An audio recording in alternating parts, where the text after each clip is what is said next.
যে কোনো প্রাণীর ছবি আঁকা শরীয়তে বৈধ নয়, এটি আমরা জানি, কিন্তু রোবট বানানো কি জায়েজ হবে? জানালে উপকৃত হব। প্রিয় দর্শক, এটি অত্যন্ত সমসাময়িক একটি প্রশ্ন।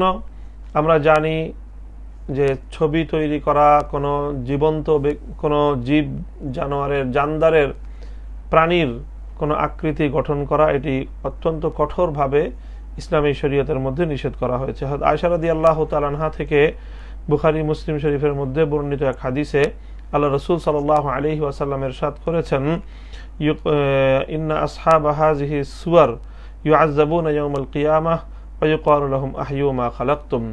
কিয়ামতের দিন যারা প্রাণীর আকৃতি গঠন করে থাকে তাদেরকে কঠোর আযাব প্রদান করা হবে এবং আল্লাহর পক্ষ থেকে তাদেরকে বলা হবে, তোমরা যে আকৃতি গঠন করেছিলে সেগুলোর মধ্যে তোমরা প্রাণ দান করো।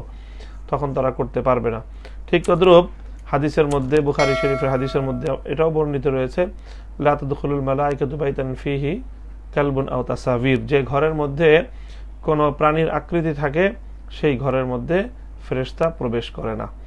সুতরাং প্রাণীর কোনো আকৃতি গঠন করা এটি অত্যন্ত গর্হিত এবং কঠোর নিষিদ্ধ একটি কাজ শরীয়তে ইসলামিয়ার মধ্যে। প্রশ্ন হলো যে এই রোবট যেটি বানানো হয়, অর্থাৎ যেটাকে আল ইনসান আল আলী, যে কৃত্রিম মানুষের মতো করে মানুষের কাজ করার জন্য একটি রোবটের মতো তৈরি করা হয়, এটি সেই নিষিদ্ধ আকৃতি গঠনের মধ্যে, প্রাণীর আকৃতি বা ছবির বিধানের মধ্যে এটি অন্তর্ভুক্ত হবে কি না। এই প্রশ্নের জবাব হলো যে রোবটের আকৃতি কেমন হবে সেটির উপর এর বিধান নির্ভর করে।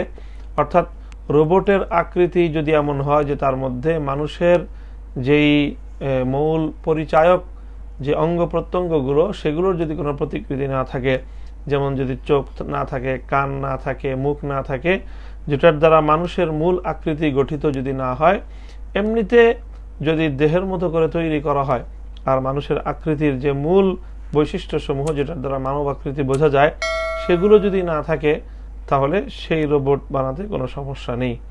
তবে হ্যাঁ, যদি সেই রোবটের মধ্যে মানুষের আকৃতির মূর্তি তৈরি করা হয়, তাহলে সেই ধরনের মূর্তির আকৃতি প্রদান করা সেটি অবশ্যই হারাম হবে, সেটি অনুমোদিত হবে না।